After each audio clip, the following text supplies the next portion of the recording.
DK Dubey ji के साथ वापस आएंगे।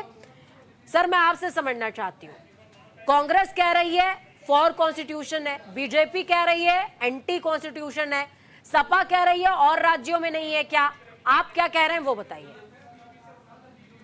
है कि ऑनरेबल सुप्रीम कोर्ट में पहले ही मामला पेंडिंग है और उसने स्टे देकर रखा है। बात यहाँ पर आती है सोशली बैकवर्ड लोगों की। अब सोशली बैकवर्ड जब आप कहते हैं तो किसी रिलीजन को वहां पर इंडिकेट नहीं करते हैं, यानी कि रिलीजियस बेस पर कोई भी व्यक्ति बैकवर्ड भारत में नहीं है। भारत एक सेकुलर देश है, सेकुलर होने के नाते सारे बराबर हैं। और खास बात ये भी है कि जो तर्क है वो ये है कि हिंदुओं को छोड़कर, मतलब जो हिंदू है या नॉन मुस्लिम है, नॉन क्रिश्चियन है, इनको छोड़कर कोई बैकवर्ड कैटेगरी होती ही नहीं है। ये ऑलरेडी प्रूव्ड है।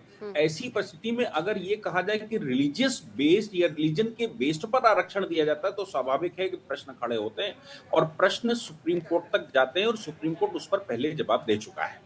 इसलिए अगर आप ये कहते हैं कि ये मुस्लिम को हम रिजर्वेशन देंगे तो ये सिरे से अनकॉन्स्टिट्यूशनल। अब लोगों ने जो तरीका निकाला है, जिसकी बात अभी चल रही थी, वो तरीके ये निकाले हैं कि मुस्लिम्स में से ओबीसी निकाल लाए हैं। मुस्लिम्स में ओबीसी निकाल लिए तो जो ओबीसी रिजर्वेशन है उसमें मुस्लिम ओबीसी डाल दिया है।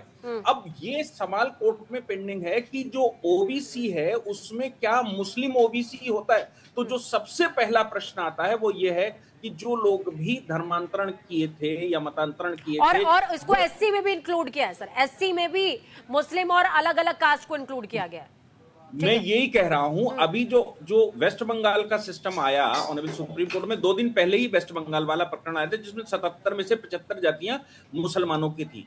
सुप्रीम कोर्ट ने उनसे पूछा कि आप हमें डेटा दीजिए और इसका आधार दीजिए कि आप किस आधार पर ये रिजर्वेशन ओबीसी लागू कर रहे हैं जिसमें 75 जातियां मुसलमानों की हैं। और रातों रात एक बार उनका एप्लीकेशन होता है और रातों रात उनके अप्रूवल मिल जाते हैं। तो इन्होंने समय लिया और जब सुप्रीम कोर्ट में दोबारा आए परसों के दिन, मतलब 2 दिन 3 दिन पहले, तब सुप्रीम कोर्ट में वेस्ट बंगाल सरकार ने कहा कि साहब हम अभी इसको यहीं पर रोकते हैं और फिर से दोबारा स्टडी करके आपको बताएंगे। दोबारा स्टडी करके बताने का मतलब बिल्कुल साफ था कि रिजर्वेशन उस समय देना, मुसलमानों को रिजर्वेशन देना था, कोई स्ट्रैटेजी या कोई डेटा नहीं था कि हम किस आधार पर दे रहे हैं। यहां पर जो ये कहा जा रहा है कि ओबीसी जो मुस्लिम है, ओबीसी जो एससी और एसटी है, तो सवाल मंजूर अहमद साहब से यह है, क्या मुसलमानों में केवल मुसलमान होता है या उसमें जातियां होती हैं?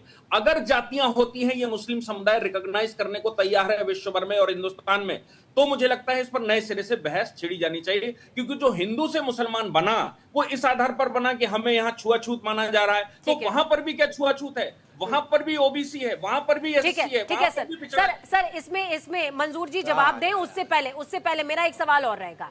देखिए, कांग्रेस लगातार इस बात को कह रही है कि हमने जिस तर्क पर या जिस बिहाफ पर रिजर्वेशन दिया है वो रिजर्वेशन बिल्कुल करेक्ट है। तो मैं आपसे समझना चाहती हूँ सर कि रिजर्वेशन जॉब्स में, शिक्षा में, स्वास्थ्य में ओबीसी को भी अगर एक बार हम एक्सेप्ट कर लें तो इन तमाम सेक्टर्स में हो सकता है या ठेके में भी हो सकता है? क्योंकि ठेके को सर हम कहीं से भी जॉब में डिफाइन तो कर नहीं सकते। देखिए, हमारे यहाँ की जो पॉलिसी है वो है नॉन इंटरवेंशन की पॉलिसी इकोनॉमिक मामलों में। अब ये भारत की पॉलिसी है क्योंकि भारत एक वेलफेयर स्टेट मानते हैं हम, और ये मानकर चलते हैं कि हम इकोनॉमिक मामलों में इंटरवेंशन नहीं चलते, वो खुद ही चलता है, अपने आप से चलता है। और सुप्रीम कोर्ट में भी अगर इकोनॉमिक मामलों को लेकर कोई चैलेंज करता है तो वो कहते हैं कि ये हमारे दायरे में भी नहीं आता, इस पर हम बात नहीं कर सकते।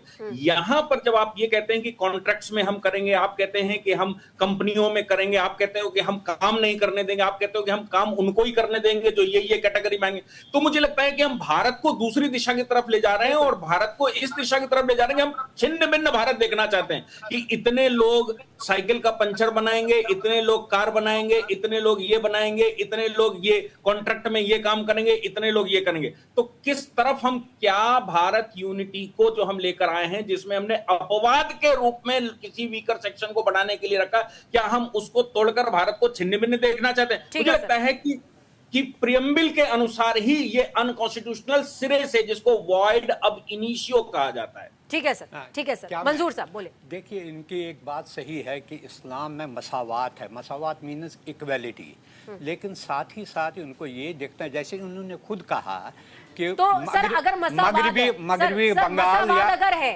तो बीजेपी ने कैसे कैटेगराइज किया है पसमानदा और तमाम अगड़े और पिछड़े में? अरे इनको ये 1 मिनट और, इन्होंने जम्मू में जो पहाड़ी लोग हैं इनको शेड्यूल ट्राइब स्टेटस दिया।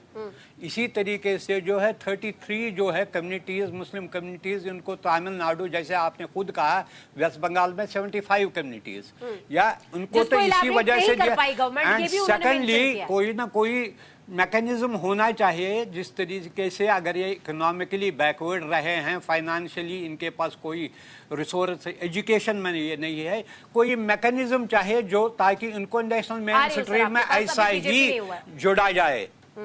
ठीक है सर। राकेश जी मैं आपके पास आऊंगी। राकेश पोद्दार जी, सर मैं आपसे समझना चाहूंगी, बीजेपी ने तो 2 कैटेगरीज में मुस्लिम्स को डिवाइड कर दिया है, एक अगड़ा वर्ग और दूसरा पसमानदा वर्ग। अब आप कह रहे हैं कि कॉन्स्टिट्यूशन को चेंज करने की कोशिश कांग्रेस लगातार कर रही है। कांग्रेस कह रही है भाई हम तो संविधान के संरक्षक हैं, संविधान की किताब हाथ में लेकर के संविधान बचाओ रैली करते हैं, हम कैसे हत्या कर रहे हैं? देखिए, संविधान की बात मालूम करे तो अच्छा, संविधान को हमेशा भूलने का काम इन लोगों ने किया है। हर समय में जब इनकी जरूरत पड़ी अपने हिसाब से इन्होंने संविधान को लूटा, लोकतंत्र को लूटा, लेकिन अपने समय के अनुसार इन्होंने राजनीति का भी परिवर्तन किया, धर्म की राजनीति किसी ने किया। तो आरोप मेरे पे आरोप लगता था कि आप लोग धर्म की राजनीति करते, इन लोगों ने ही धर्म की राजनीति की। आज जो हम पायलट प्रोजेक्ट की बात कर रहे हैं, जो मुसलमानों की आरक्षण देने की बात कर रहे हैं, 2006 में नहीं सर, ये तो थोड़ा गड़बड़ हो गया ना। आप करें तो पायलट प्रोजेक्ट, वो करें तो कॉन्स्टिट्यूशन से छेड़छाड़। आप बताइए हमने कहाँ किया? हम तो बाबा साहब के लिखे हुए संविधान के अनुसार ही आरक्षण की बात करते हैं, हम कभी बदलने की बात नहीं करते। आरक्षण की बात यश जी को और राकेश जी को स्क्रीन पर लेकर के आइएगा, डबल विंडो बनाइए। बोलिए, बोलते रहिए सर, बोलते रहिए। हाँ, हम लोगों ने कभी भी आरक्षण का विरोध नहीं किया ना, आरक्षण का हमेशा समर्थन रही। जब भी देश की जरूरत हुई 1990 में, जब देश की जरूरत हुई तो आरक्षण के मुद्दे पे हम लोगों ने 84 सांसद, लेकिन नए सांसदों ने समर्थन देने का काम किया। राजीव गांधी प्रधानमंत्री थे, उन्होंने बहस 2 घंटा विरोध किया। इनका विरोध करने के बावजूद भी जब 2006 की बात हम करें, जो पायलट प्रोजेक्ट की बात कर रही है, इनका मंशा था कि पूरे देश में मुसलमानों को आरक्षण दिया जाए। और प्रधानमंत्री मनमोहन सिंह जी कहते थे कि देश के संसाधनों पर पहला हक किसी का हक मुसलमानों का हक है। तो बाबा साहब अम्बेडकर ने जब भी संविधान लिखा, धर्म के हिसाब से किसी को संविधान नहीं मिला है। इन्होंने आज कर्नाटक के यश श्रीवास्तव जी काउंटर है आपका, बोलिए। पूजा जी, जिस उप मुख्यमंत्री कर्नाटक के उप मुख्यमंत्री का संविधान की बात कर रहे थे कि मुझे जरूरत पड़ी तो मैं सुप्रीम कोर्ट में जाऊंगा, संविधान का अनुच्छेद भी करूंगा, उसमें आरक्षण देने की बात कही। बताइए, बाबा साहब को अगर ये लोग मानते हैं, बाबा साहब को मानते हैं, अगर बाबा साहब के संविधान को मानते हैं, ऐसी बातें नहीं करनी चाहिए। इन लोगों ने धर्म की भी राजनीति, मैं बताना चाहता हूँ, मेरे समय लेना चाहता हूँ, काफी देर से मैं बोलने के लिए तत्पर था। 1951 में जवाहरलाल नेहरू ने खुद कहा था, तो राजनीति करने का धर्म रास्ते में आते हैं तो धर्म को मैं चिन्ह भिन्न करता, विध्वंस कर दूंगा। इनकी राजनीति है, धर्म के नाम पर हिंदू और मुसलमान को बांटा, हिंदुस्तान और पाकिस्तान धर्म के नाम पर। ठीक है, एक बार यश जी को बोल रहे हैं, यश जी को भी सुन लेते हैं, यश जी को भी सुन लेते हैं। राकेश जी बोलिए, यश जी बोलिए। पूजा जी, मैंने आपको सबसे पहले बताया था कि 1994 से ये चला आ रहा है। इस बीच में कभी भी बीजेपी या जदयू ने इसका विरोध नहीं किया, कुछ नहीं किया। मैंने आपको स्पेसिफिक बताया कि कैटेगरी 2A, जिसमें बुद्धिस्ट भी आते हैं, सिर्फ मुस्लिम नहीं है, उसको पिछड़ी वर्ग में, जाति में शामिल किया गया था और उस आधार पर बाकी का जो भी कैप बढ़ाया गया, जो कुछ भी हुआ वो किया गया।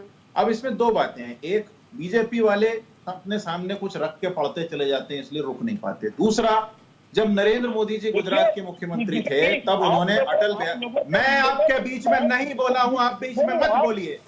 जब नरेंद्र मोदी जी गुजरात के मुख्यमंत्री थे तब उन्होंने अटल बिहारी वाजपेयी को बोलकर यह आरक्षण करवाया, और ना सिर्फ करवाया, उसको राज्य सूची से निकलवा के केंद्र सूची में भी डलवाया, और इस बात का श्रेय उन्होंने पिछले साल खुद लिया भी।